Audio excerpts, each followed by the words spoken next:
हम अपने सभी सम्मानित विधायक आदरणीय दुर्गा प्रसाद यादव जी, अखिलेश यादव जी, नफीस अहमद साहब, कमलाकांत राजभर, विजयी सरोज, संग्राम आज लखनऊ में है, आलम साहब की कुछ तबीयत खराब है और पूजा सरोज भी बाहर है। ये हमारे सांसद लालगंज माननीय दरोगा प्रसाद सरोज जी, हम सब लोग जो जिले में प्रशासन द्वारा एक तरफा कार्रवाई की जा रही है उस संबंध में ये प्रेस वार्ता बुलाई गई। हमारे पूर्व सांसद रमाकांत यादव जो 4 बार के सांसद रहे, 5 बार से लगातार विधायक, और उनको उनकी जमीन के नाम पर गैंगस्टर एक्ट के अंतर्गत कार्रवाई करके उनकी जमीनों को कुर्क किया जा रहा है। ये निश्चित तौर पर उत्तर प्रदेश के मुख्यमंत्री माननीय योगी जी के निर्देश पर जिलाधिकारी जी कर रहे हैं। कोर्ट का कोई आदेश नहीं, मामला कोर्ट में चल रहा है, वह विचाराधीन है, लेकिन योगी जी को खुश करने के लिए जिलाधिकारी महोदय ने 14(1) के अंतर्गत, जिसमें उनको यह अधिकार है कि वो कार्रवाई कर सकते हैं, लेकिन वह उन परिस्थितियों को देखें। क्या रमाकांत यादव की कोई गैंग सक्रिय है? क्या रमाकांत यादव गैंग के माध्यम से धन कर रहे हैं? क्या रमाकांत यादव गैंग के माध्यम से अपराध कर रहे हैं? इस बात को उनको देखना है। मैं समझता हूं कि रमाकांत यादव जेल में है, यहाँ है भी नहीं, यहाँ से ट्रांसफर कर दिया गया, फतेहपुर जेल में है, कोई कार्रवाई उनकी नहीं है। उनके साथ के सभी साथी समाजवादी पार्टी के लिए काम करते हैं। इस तरह की बात होने के बावजूद भी जिलाधिकारी द्वारा इस तरह का कार्रवाई किया जाना, उनकी संपत्तियों को कुर्क किया जाना, ये निश्चित तौर पर राजनीतिक है और मुख्यमंत्री के इशारे पर हो रहा है। आज पूरे प्रदेश की स्थिति है कि कोई जिला बाकी नहीं है जहां ऐसे अपराधी जिनके ऊपर 100 मुकदमे, 85 मुकदमे हैं, 50 से ज्यादा मुकदमे हैं, वह लोग स्वतंत्र घूम रहे हैं क्योंकि वह मुख्यमंत्री जी के साथी है। वह लोग अंदर तमाम अपराध कर रहे हैं। आपका इशारा किस है, बताएं नाम? हमारा इशारा साफ है। बनारस के एक हैं जिनके मुख्तार से चलती थी, दूसरे हैं विनीत सिंह मिर्जापुर के, आपका जौनपुर भी देख लीजिए, जो क्रिकेट खेलते रहते हैं, उनके खिलाफ मुकदमा दर्ज हुआ होता है लेकिन क्रिकेट खेलते रहते हैं। मऊ आपसे अछूता नहीं, आप सब लोग जानते हैं मऊ में कितने बड़े बड़े अपराधी हैं। आपका सभी जगहों पर आप पता कर लीजिए। ये अकबरपुर में, फैजाबाद में, एक हमारी पार्टी में थे फैजाबाद में, वहां जाने पर जो वॉशिंग पाउडर से धुल दिए गए, वह भी उसमें है। आज ऐसे लोग हैं जो लोग मुख्यमंत्री जी के साथ हैं, भाजपा सरकार के साथ हैं, उनके खिलाफ कोई कार्रवाई नहीं, वो किसी आपराधिक गतिविधि में नहीं है। तो फिर योगी जी ये बताएं, तमाम उन्होंने इनकाउंटर कर दिए, चाहे वह पिछड़ी जातियों के रहे, चाहे दलित समाज के रहे, चाहे मुसलमान लोग रहे, सबके उन्होंने इनकाउंटर किए और उन्होंने कहा कि हमारे प्रदेश से सभी अपराधी प्रदेश छोड़कर भाग गए हैं या तो ऊपर चले गए हैं। तो फिर ये अपराध क्यों हो रहा है? ये बलात्कार की घटनाएं क्यों हो रही हैं? ये छिनैती क्यों हो रही है? ये हत्याएं क्यों हो रही हैं? इसको कौन लोग कर रहे हैं? इस तरह की घटनाएं जो हो रही हैं, ये कौन लोग कर रहे हैं? ये निश्चित तौर पर जिन पर मुख्यमंत्री जी की कृपा है वही लोग अपराध करा रहे हैं। उसमें आज पीडीए के साथी तमाम लोग हैं जो परेशान है, जिनका इनकाउंटर हो रहा है, जिनके गैंग बना रहे हैं। ये 1 मुकदमे 2 मुकदमे जिनके ऊपर हैं, उनको गैंगस्टर के खिलाफ तामिला कराया जा रहा, और जिनके ऊपर सैकड़ों मुकदमे हैं, 50 मुकदमे हैं, उनके ऊपर गैंगस्टर की कार्रवाई नहीं हो रही है। आखिर क्यों नहीं? रमाकांत जी के मामले में प्रशासन का 58 मुकदमे हैं, 1977 से आपराधिक गतिविधियां उल्लेख रहे हैं और जो भी संपत्ति उनकी है अपराध जगत से हटती संपत्ति है, इसलिए कार्रवाई की। तो फिर जितने अपराधियों को मैंने बताया, जो बनारस के उनके साथ के अपराधी हैं, जो मिर्जापुर के, जो मऊ के, जो फैजाबाद के, जो अकबरपुर के, जो आपके तमाम जिलों में उनका नेटवर्क फैला है। आज उन लोगों के पास क्या उनकी अपनी मजदूरी करके कमाई से बनाई गई बिल्डिंग है? तमाम उनके पास ऐसे होटल हैं, ऐसे मकान बने हुए हैं जो मकान शायद हम आप सपने में भी नहीं सोच सकते। क्या उनको मजदूरी करके उन्होंने बनाया है? क्या किसानी करके उन लोगों ने बनाया है? यहीं आजमगढ़ में एक व्यक्ति की माल खुला हुआ है, क्या उनकी मेहनत की कमाई का है? प्रशासन का भी कहना है कि जो जहरीली शराब कांड हुआ था उसमें मुख्य आरोपी है। देखिए, अगर जहरीली कांड में उनकी सरकार थी, जोगी जी की तब भी सरकार थी, अगर वह जहरीली कांड में मुलजिम थे तो वह क्यों पहले नहीं बना दिए गए? क्यों 8 महीना 9 महीना बाद उनको मुलजिम बनाया गया? कोई एविडेंस नहीं है कि जो है जहरीली कांड में वो मुलजिम बन सकें। ये केवल जानबूझ करके मुख्यमंत्री जी के ईर्ष्या के कारण, रमाकांत से उनकी ईर्ष्या के उनका साथ छोड़ दिया। रमाकांत ने गंभीर आरोप लगाए कि इनकी सरकार में पिछड़ों, दलितों और अकलियत के लोगों पर हमला किया जा रहा है, उनको मारा जा रहा है, उनको परेशान किया जा रहा है। इस नाते मुख्यमंत्री जी ने जानबूझ करके रमाकांत को परेशान करने के लिए उनके खिलाफ कार्रवाइयां करा। प्रार्थना करता हूँ, जितनी निंदा हो सके उतनी निंदा करता हूँ। सरकार द्वारा लगाए गए आरोप, जो आरोप लगाए हैं निराधार है। बदले की भावना से रमाकांत पर जो कार्रवाई हो रही, केवल एक चीज मैं मानता हूँ, ये पॉलिटिकल सब मामला है। रमाकांत अपराधी नहीं है, रमाकांत दोषी नहीं है। रमाकांत बहुत बड़े समाजवादी सोच के हैं, हर गरीब की, हर लोगों की मदद करने वाले हैं वो। उनके अंदर जातवाद नाम की कोई चीज नहीं।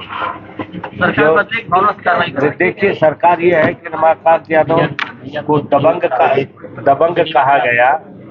सच्चाई ये है कि रमाकांत यादव हर गरीब के दिल पर राज करने वाला व्यक्ति है। वो कोई गरीब हो, किसी जाति का हो, लोग कहते हैं ठाकुर, मैं बता दूं, ठाकुर, मुसलमान, यादव, पाली, चमार, वर्ण, निषाद, भिल, मैंने चौहान, जो भी हो, गरीब कोई पौधा। मैंने देखा है, बड़ा साथ मैंने किया है, मैंने देखा है कि कितने लड़कियों की, कितने लड़कों की मदद करके पढ़ाया उसने, कुश्ती सिखाया अपने घर रख के, 50-50 भैंस। देखिए, जोगी खुन्नस ये है, अब आप समझ लीजिए ना कि जोगी बाबा योग कर रहे हैं, देखो राजनीति से क्या मतलब है। सवाल इस बात का है कि रमाकांत के रहने से काफी सीटें प्रभावित हो जाती हैं पूर्वांचल में, और यही नहीं, पश्चिम तक रमाकांत का नाम है। भले आज जो कुछ भी करे रमाकांत को, हर आदमी, गरीब तबका जो बड़े सम्मान से, अमीर बड़े सम्मान से नाम लेता है।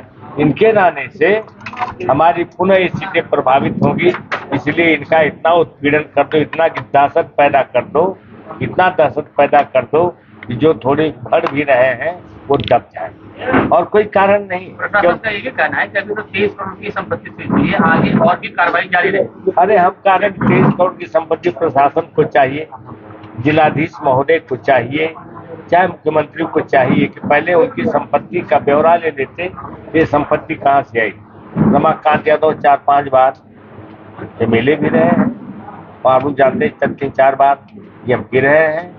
उनका लड़का 2-2 बार एमएलए रहा है। रमाकांत भट्टा मालिक भी है, रमाकांत के पास विद्यालय भी है, रमाकांत के पास जो है कुक्कुट फार्म भी है। रमाकांत नंबर 1 के रमाकांत कॉन्ट्रैक्टर रहे हैं जनपद में, उनके लड़के कॉन्ट्रैक्टर हैं, जिससे उन्होंने संपत्ति। और मैं बता दूं, मैं चैलेंज के साथ कर रहा हूँ, सास के साथ देख ले, वो केवल मंगा करके देख ले रमाकांत ने ये संपत्ति कहाँ से दी है।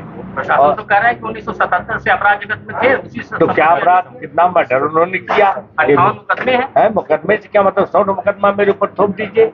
माननीय नेताजी की, हमारे माननीय मुलायम सिंह यादव के ऊपर एक ही दिन मायावती ने कितना मुकदमा ठोका, आप लोगों को नहीं मालूम है? तो आप सरकार में हो, जिस दरोगा कोई एसपी पद जो लाल बनने वाला होगा, तो 100 मुकदमा आपको हम ही है, हमको पकड़ करके गांजा में चालान कर दे। यही है आदरणीय अध्यक्ष जी हमारे अमरनाथ यादव जी, इनके उनको गांजा दिखा कर, शराब दिखा करके, भाई अधिकार आपको, सरकार आपकी है, माननीय दुर्गा प्रसाद यादव जी, माननीय अखिलेश यादव है। किसी शरीफ आदमी को बदमाश बना के पुलिस बना तो देती है, लेकिन पुलिस ने कभी भी किसी अपराधी को शरीफ नहीं बना पाई है, लेकिन शरीफ को अपराधी बना देती है। ये तो है इनका न्याय करना। नहीं मिला तो आंदोलन बड़ा होगा। नहीं होगा, बिल्कुल हम लोग करेंगे, हम लोग सड़कों पर उतरेंगे। अब हम जेल से कतई डरने, और बड़ा सम्मान किया गया जोगी बाबा का कि बहुत अच्छे हैं, ये पुजारी है, सारी बातें हैं, लेकिन मेरी समझ में नहीं आ रहा कि आदरणीय जोगी जी, मुख्यमंत्री जी इतना खिलौना कार्य क्यों करवा रहे हैं, क्यों जहर पैदा करें, सांप्रदायिक तनाव इतना पैदा मत करो जोगी बाबा। ये जनता है, जनता सबकी है और सबको देख रही है, ये माफ करने वाली नहीं है। आज आपकी सरकार है और मैं चैलेंज कर रहा हूँ 27 में जोगी बाबा की जमानतें नहीं बचेगी। अगर यही काट रहा तो, यही अगर रहा तो मैसेज बड़ा अच्छा दे रहे हैं अपने हक में, ये बड़ा अच्छा दे रहे हैं। हर जात के लोग पीड़ित है महंगाई से, इसकी बात नहीं करेंगे, महंगाई भ्रष्टाचार, बड़ी बड़ी माफिया टाउन है, बहुत बड़े बड़े हैं, रमाकांत का 100 गुना बड़े हैं, उनको पर क्यों नहीं रेट डलवा देते हैं? रमाकांत शराब बेचते हैं। हमारा रिश्तेदार अगर डकैत हो जाए, अपराधी हो जाए, क्या मैं भी हूँ? होगा, कहीं होगा, लेकिन रमाकांत यादव ने शराब बेचने का काम कभी नहीं किया है। लेकिन ये जो कर रहे हैं बहुत अच्छा नहीं कर रहे हैं भविष्य के लिए। मैं यही कहूँगा, हम लोग बड़ी गिलानी है इस कार्रवाई से। अब तक जो आपने किया, लेकिन एक गैंगस्टर लगा करके उनकी वो आमदनी, उनकी संपत्ति आप कुर्क कर रहे हो, ये अच्छा नहीं है। ठीक, धन्यवाद। बर्रा ग्राम सभा, वहाँ 2 पक्षों में झगड़ा हुआ, आपसी विवाद हुआ, 100 नंबर आई और 100 नंबर आते ही और थाना अध्यक्ष जी की गाड़ी आते ही वहाँ जो महिलाएं, गांव में विवाद होता तो पूरा गांव एकत्रित हो जाता है। जब वहाँ पुलिस आई, तुरंत महिलाओं पे लाठीचार्ज कर दी। महिलाओं पे लाठीचार्ज करते हुए जब महिलाओं पे लाठीचार्ज हुई, जो वहाँ लोग थे आपस में पुलिस से भिड़ गए, विवाद हो गया। लेकिन बिना महिला पुलिस के वहां पर पहुंच के पुलिस प्रशासन ने महिलाओं को इतना मारा है। आप मीडिया बंधु हैं, आप वहां का आप लोग जाके देख लीजिए, महिलाओं के एक महिलाओं का इंटरव्यू लीजिए, इतनी मारी गई, नाखून तक निकाल दिया गया है। आप लोग जाके देख सकते हैं वहां महिलाओं को। वहां जो बाबा कहते हैं कि हर जगह गौशाला खोल रहे हैं, वहां गाय भैंस पानी के बिना मर रहे हैं। आप ये भी जाके देख लीजिए, जो बाबा कहते हैं हम हर जगह गौशाला खोलेंगे, बचाने के लिए करेंगे, वहाँ गाय भैंस वो किससे कह सकती है? किसी से नहीं है। जब राजभर समाज की बात कर रहे हैं, ओम प्रकाश राजभर जी राजभर समाज के बड़े नेता बनते हैं, तो क्या वो वहाँ हालचाल जानने गए? अभी कल ओम प्रकाश राजभर जी हमारे क्षेत्र में 4 जगह गए, देहद्वार गए, खेतापट्टी गए, ऐसे से 10 जगह गए।